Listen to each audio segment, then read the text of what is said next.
Hi friends, இதெல்லாம் என்னென்னு பார்த்தீங்களா? இதெல்லாம் சாதப்பொடி வகைகள். என்னென்ன சாதம்னா, பருப்பு சாதப்பொடி, கருவேப்பிலை சாதப்பொடி, சுண்டைக்காய் ஊறுகாய், பிரண்டை ஊறுகாய், தூதுவளை பொடி, இட்லி பொடி. இது இந்த ஹாஸ்டலில் இருக்க பிள்ளைங்களுக்கு ரொம்ப யூஸ்ஃபுல்லாக இருக்கும்.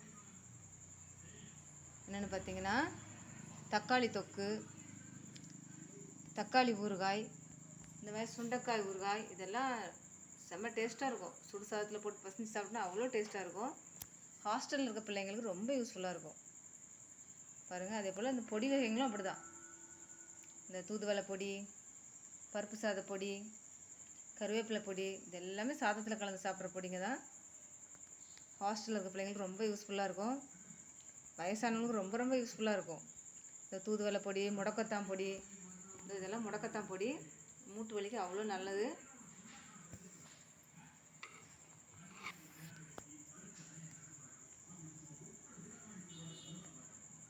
பாருங்கள், தூதுவளை பொடி சளிக்கு ரொம்ப நல்லது.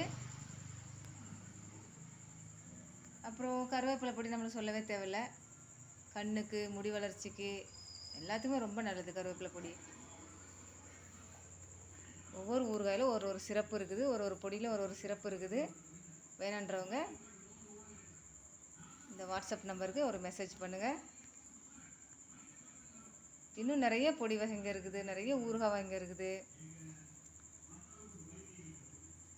அடுத்து இறால் பொடி கேட்டிருக்காங்க, இறால் இட்லி பொடி கேட்டிருக்கிறாங்க. கண்டிப்பாக அதையும் பண்ணணும். நான் இது கொடுக்க மக்கள் நல்ல ஆதரவும் கொடுக்குறாங்க, நல்லா இருக்குன்றாங்க. அதுவே எனக்கு ரொம்ப சந்தோஷமாக இருக்குது. ஊறுகாய் வகைகள், பொடி வகைகள் வேணுன்றவங்க இந்த நம்பருக்கு மெசேஜ் பண்ணுங்கள்.